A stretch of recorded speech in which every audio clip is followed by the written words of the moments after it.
Victoria, time for a little take two. Let's go back to last night. Last night / early this morning when Duke officially put Arizona away, which happened about 12 hours ago, it felt like. I know. I took a nap. Here we are. Yeah, we all needed it. We all needed it. Duke last night, 100-93 win over Arizona in an absolutely fun game. Cooper Flagg and Caleb Love, those two guys put on a show. Yeah, they did. They put on a show yesterday. Unfortunately for the game, the officials sucked. Mm-hmm. The officiating in that game was awful. I'm not sitting here, one is just going to complain about refs, because I'm not going to lie, officiating is not an easy thing to do. But this is the NCAA tournament. We should expect better than what we saw last night. Right. Because last night the officiating impacted the game in a negative way both ways. The game had zero flow to it. Mm-hmm. But nonetheless, we still had ourselves a little bit of a thriller last night. Again, 193, Duke wins.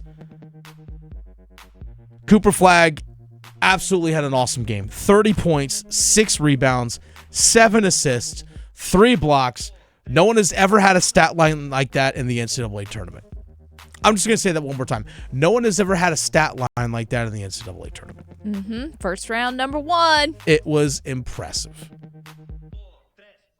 Now, last night, Duke had to fight a little bit of adversity. Second half, they were up by 19. Arizona was able to chip away.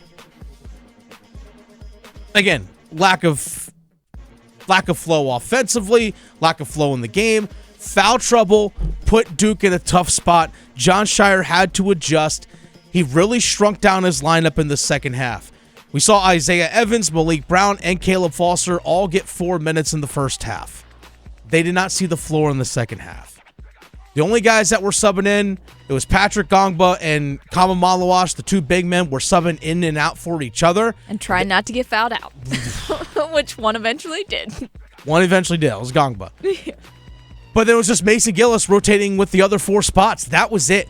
He really shrunk the bench down last night because Arizona was pressing. They were covering all 94 feet of the floor last night. And John Shire talked about the poise and the togetherness that he saw his team play with last night. Well, we've built up an entire season of trust and teaching and the lessons we've learned to, really everything we've done from the off season from April 1st to now has led to being mentally tough, physically tough, and together for these moments. And I thought our guys showed that poise. I think they showed that togetherness. They're not afraid, and you hope to recruit that. But until they get here, you don't fully know. And I have a bunch of guys, man, they're killers. They're fearless, and they sure weren't afraid of this moment.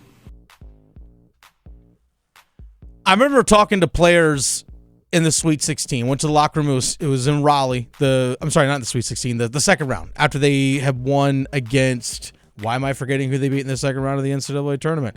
I was there for the game. Victoria, help me. They beat Mount St. Mary's. They beat Baylor. That's who they played. It. Baylor. So I went into the locker room and talked to the players. I was able to talk to Duke players as well at the ACC tournament. And I remember asking Sion James. I remember asking Tyrese Proctor about these situations, about not letting the moment get too big. I asked Cooper Flagg about it as well. And they all said that in some way, shape, or form, Sion James, Tyrese Proctor, Cooper Flagg, in the locker room when I was talking to them, they said, again, all on the same vein of the way this team is connected, the way they play together is that they are allowed to have lack of a better term, if it's not their night, they know they got other guys that are there to take care of business for them. Like, for example, Tyrese Proctor had a quiet night last night. He only had 7 points. Very quiet. It was a quiet night for him. At some point, I said, was he on the court? He was so quiet. He was. But guess what? It's okay. Mm-hmm. It's okay. Sion James can sit there and hit a big-time three-pointer late in the game. Cooper Flagg can have the big game that he did. There are times where Cooper Flagg doesn't have to do what he did last night, and others can dominate in some way, shape, or form. That's what's so dangerous about them, their depth. their depth, their versatility of their lineup, but again, the togetherness that they played, and then asking James and these others about it is that, you know what? The way they've played this season, the way they had a tough schedule early on in the year where they played Kansas, Kentucky, on the road at Arizona, and so on, that they felt like this team was ready to handle those situations because of how connected they were. And I remember asking Tyrese Proctor about the killer instinct that these guys have. And I remember him saying, he's like, you know what? I think this, because of the togetherness that this team has, because of the connection that they have and the bond that they have and the unselfish nature in which they play, that everyone has that fierce competitiveness to them. Yeah. Like, they all really do have that killer instinct, but they all want to strike that kill shot together. And you could see that with Cooper Flagg, too, because he was not selfish with the ball at all. And his relationship with the guys where he's not even looking at them and he passes the ball to them. It's just, oh, man, it was really impressive. He gets so pumped up when he throws, like when Malawash catches a lob and dunks it, like he gets so amped up for that. Yes. And that's something that really can't be taught. No. Like, a coach can't really teach that. That's something that has to come from within. And Flagg, I think, knew last night that he really did need to take over the game. It was interesting hearing John Shire during a timeout. I think it was probably the first media timeout, saying, yeah, Cooper Flagg's got to be a little bit more selfish, but in a good way. Right. Because it's what this team needs right now. And it's working. And sure enough, he takes over again. 30 points last night, 6 rebounds, 7 assists, 3 blocks. John Shire was impressed with not only how it continues to impress John Shire with what he did last night, but also was understanding and also respected the fact that Cooper Flagg just didn't defer when he didn't need to. It sure looked like that to me, that he enjoyed it. And, you know, the thing that's special, look, that was one of the best tournament performances I've ever coached or, you know, been a part of. And just how he was with you guys, that's how he is. Like, he just did what you're supposed to do, and he'll move on and get ready for Alabama. And I think that's the beauty of it with him. You know, he doesn't get caught up in all that. And I thought he just had – what I've wanted from him is not to defer. You know, I've just wanted him to fully be him, and I thought he was that. He was in his element tonight. He was him, and he had just a great personality. He was loose, talking, competitive, the whole thing. And so, yeah, I mean, he impresses me all the time. But we need more of that on Saturday. Definitely going to need it on Saturday, for sure. But the maturity of which this young team, again, overall young team plays, is really impressive to me. Now, Duke really does need to clean some things up. Now, as impressive as Flagg was, and they scored 100 points, there are still things that Duke did not do well yesterday. Let's make sure we keep that in mind, especially when they got to go play a tough Alabama team that just put up 113 yesterday against BYU and hit 25 three-pointers.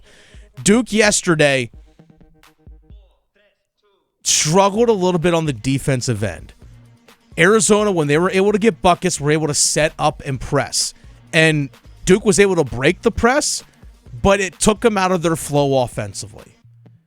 I remember talking to players, talking to Knipple, talking to Proctor, talking to James, after they beat UNC in the ACC tournament semifinals, because UNC was able to chip away. When I was asking them, hey, what was the difference in the second half compared to the first? They all said, we weren't getting stops on defense. And by result, we were not able to play at the pace in which we wanted to play. It's because they weren't able to get stops on defense. That ended up being the case yesterday. Arizona yesterday as a team, shot as a whole, they shot 45%. Not overly great, but also not terrible either. Carolina was able to chip away in that game in the ACC tournament because they were able to get some pretty easy scores. Yesterday, I thought there were some times, especially in the second half, when Caleb Love, good Lord, was willing his team to stay in the fight, was able to get some easy baskets, and sure enough, Arizona got the lead down from 19 to 5. He was dragging that team along we are going to put points on the board. And he was doing it. He did. He had 34 points yesterday. By himself. But when Arizona, when the defense for Duke was actually able to get stops, they weren't able to set up their press. That's when you saw Duke starting to convert a little bit at least in the second half. But Duke in the second half, the final 10 minutes of the game, only had 3 field goals made. Mm-hmm. Only 3. That's it. That defense was not allowing anything. It was a Mason Gillis three-pointer. It was a Gongba dunk and a Sion James three-pointer. That Sion James three-pointer came with 4:16 left. You notice the names I just said. It was Gillis, Gongba, James. It wasn't Proctor, wasn't Knipple, it wasn't Flagg, wasn't Malawash, wasn't Isaiah Evans. Now, again, that can mean two things can be true. You can have the depth guys that can make the shots when you need them to, but also understanding that you can still put the ball in the hands of your top guys and they can make free throws down the stretch, which is what those guys did. Over the final 2:10 of the game, Duke made 11 to 12 free throws. A majority of those coming from Knipple and coming from Flagg. Mm-hmm.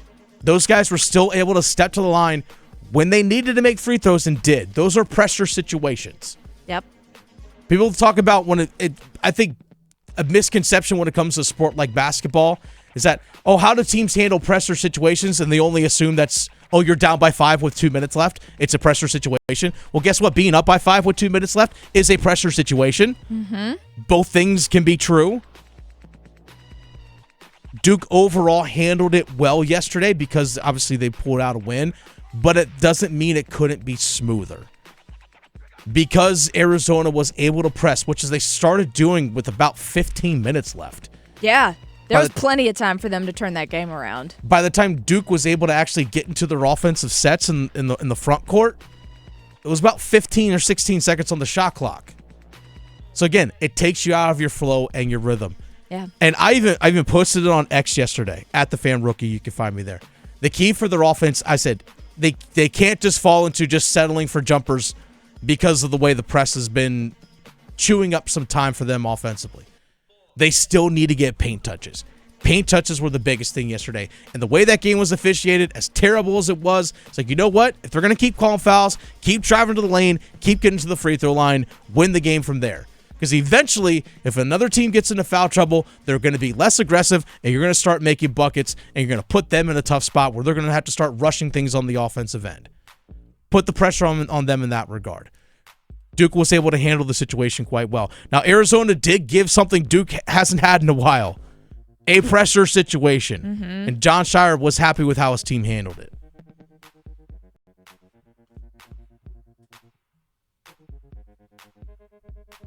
Well, I just thought it was great. In retrospect, obviously, in the moment, you want it to be as smooth as possible. But I thought the whole game, there's some uncharacteristic plays that Arizona made us pay for. And whether it's just the discipline you have to have off the ball, some of the loose balls we didn't come up with. So I love the fact that we weren't perfect, and you're not going to be necessarily perfect in these games. And just to hang tough, and I thought we did a great job. Somebody asked about the end of half. I mean, that was critical, in that moment. But then, look, they just put a ton of game pressure on us. I think that the clutch free throws, and just to get one, I thought Kaman's block was a big play at the end there. So nothing necessarily new. I mean, we've been in some tough moments before, but when you fill the tournament that way, a Sweet 16 game, I was just really proud of our guys who, these three guys haven't been in that before, to be able to step up and just trust what we do. I think that's the biggest thing I've tried to emphasize to them. There are things for them to clean up. There are. Especially going against an Alabama team that's been there, done that. Let's not forget, Alabama went to the Final Four last year. Mark Sears, Grant Nelson, two of their big players, or biggest players, I should say. Now I'm talking about physical stature. Grant Nelson is a tall player. But two of their biggest players and a lot of guys on that roster were in the Final Four last year, only losing to UConn. It's going to be a tough test on Saturday. It should be a fun game. Strap in, sit back, get your popcorn, and go enjoy Saturday night college basketball. Duke, Alabama. Hopefully, we anticipate these two teams are going to give us a hell of a game. And it won't be as late either. Starts about an hour-ish earlier. Yeah, 8:49 schedule time. We'll see.